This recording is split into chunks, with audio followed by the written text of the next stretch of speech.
Secretary DeVos, I want to start by telling you a story about my constituent, Artemisa. Back in 2009, she became a student at Heald College in Modesto, just months after it was purchased by Corinthian Colleges. Artemisa wanted to make a difference in her community. She was pursuing a medical assistant degree.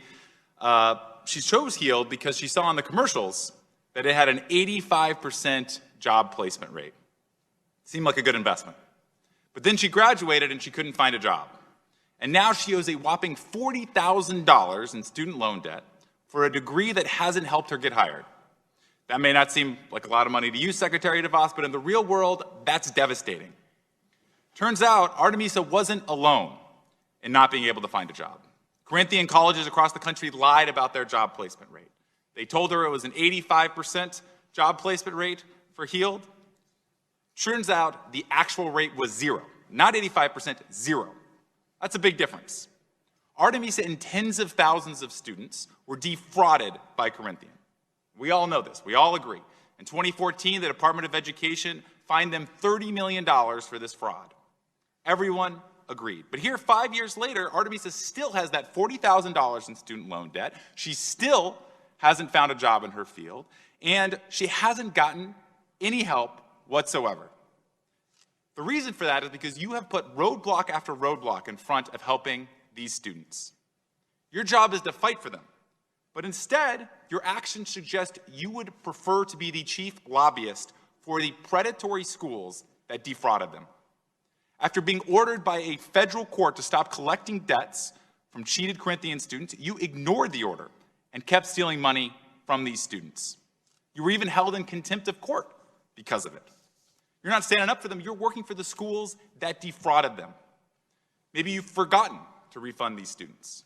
Maybe Artemisa's $40,000 in student loan debt just doesn't sound like a lot to you because it's only 0.1% of one of your family's 10 yachts. Artemisa and tens of thousands of others have been waiting years for your help. You have deliberately violated a federal court order, and I'm confused why. So I guess I just have one question for you, Secretary DeVos. Are you deliberately violating this federal court order because you are too corrupt to uphold the law, or because you're too incompetent to do your job? Well, Congressman, let me begin by saying I took great personal offense to everything you just said. I come to my job every day on behalf of students. I don't need to sit and listen to what you just spewed out of your mouth. I don't understand how you can take... I did not defy any court order. I instructed federal student aid to follow the court order.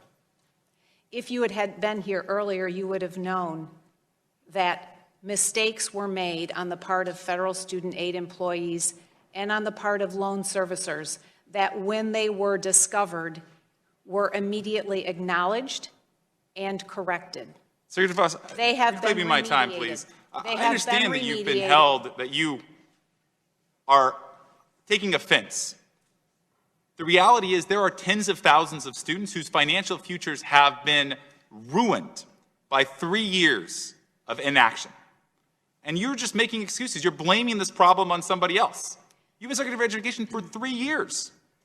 And you are trying to defy the facts of this matter. Yes or no, were you held in contempt of court and fined? Congressman, I have not been able to address all of the Corinthian College claims because a court stopped us in May of 2018. That's simply not true. That is true. The courts said there was nothing stopping the department from processing these borrower defense claims. There was something stopping. There was a lack of process. The court said we could simply forgive them all, but that was not the right answer. The right answer is to do what's right for students and to do what's right for taxpayers. And that is my goal, and that is going to continue to be my goal. What's right for students is helping the tens of thousands of students who have been defrauded, students like Artemisa.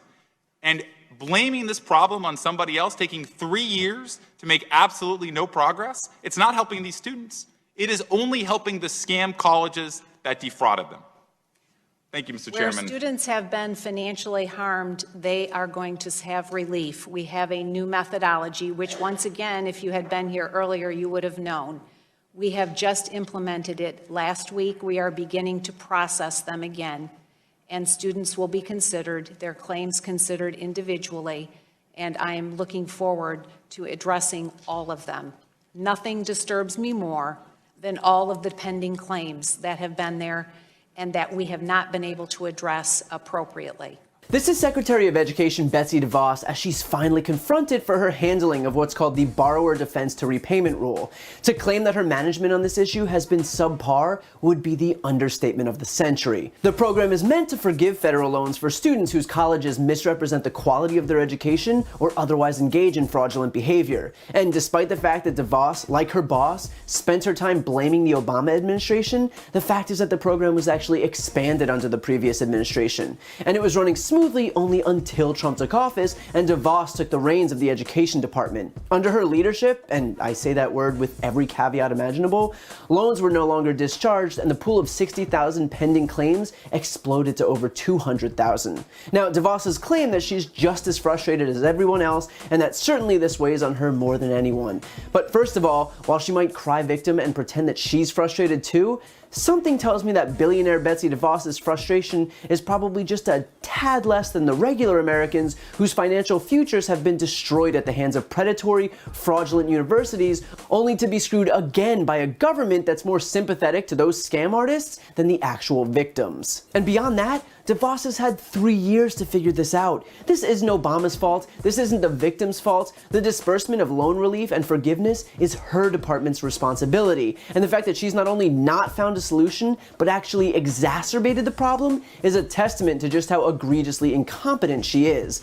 And that's only made worse by the fact that in this time, she's actually continued to collect federal debts from defrauded students, even in violation of a federal court order. That she would literally defy the law to entrench the victims of fraud in their financial problems is a perfect testament to who this woman is and where her interests lie. Now, DeVos leans on the excuse that 3/4 into her tenure, she's finally found a solution, and that is to only grant full forgiveness to students with median incomes far below their peers in similar programs, while the rest of the students will have 25% to 75% of their debt erased, again depending on the median income of the program. In other words, despite the fact that the entire premise of the expenditure was based on fraudulent pretenses, despite the fact that their financial lives have been wrecked, despite the fact that time spent getting their worthless degrees is time they'll never recover, despite the fact that they now have no job with which to repay the rest of their debt because, again, the path they used to get those jobs was doomed from the start, they still might be left with the vast majority of that financial burden. Yeah, I know that seems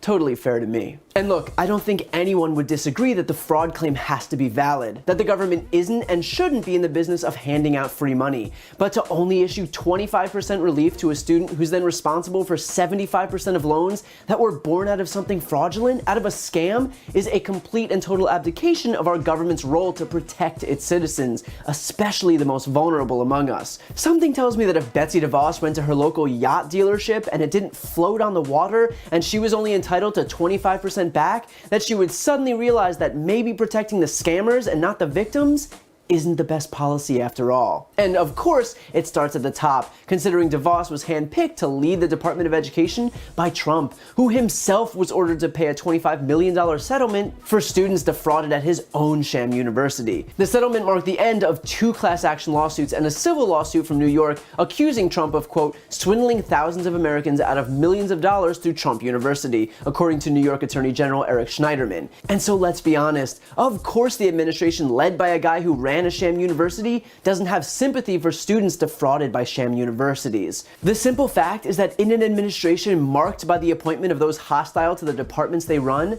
that no one comes close to Betsy DeVos is a testament to just how singularly awful she is.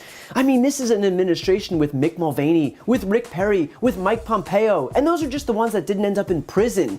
And yet that Betsy DeVos is the one that needs a security detail tells you everything you need to know. And so when Congressman Josh Harder asks her the question, are you deliberately violating this federal court order because you are too corrupt to uphold the law or because you are too incompetent to do your job? The only acceptable answer here is yes.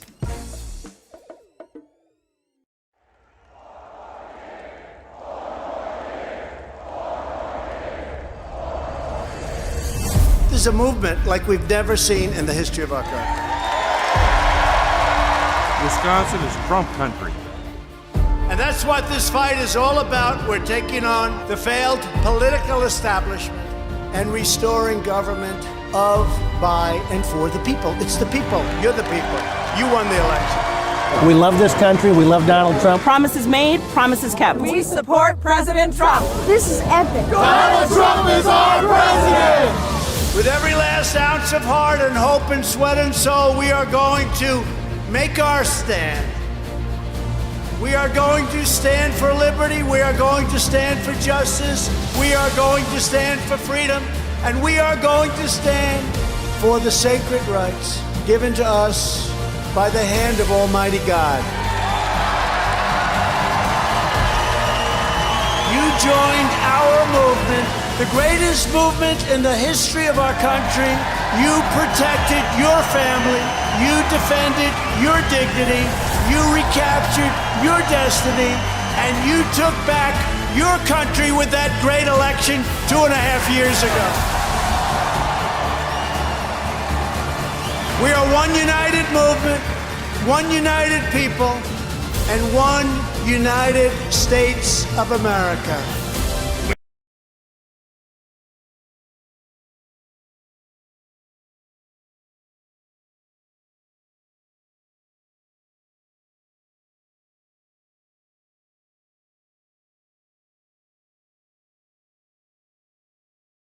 Ladies and gentlemen, please welcome the President of the United States, Donald J. Trump.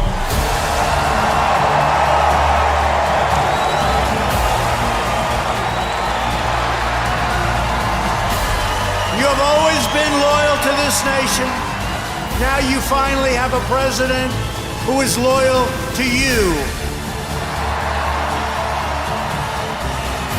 Every day between now and November 2020, we are going to keep on working, we are going to keep on fighting, and we are going to keep on winning, winning, winning. We will make America wealthy again.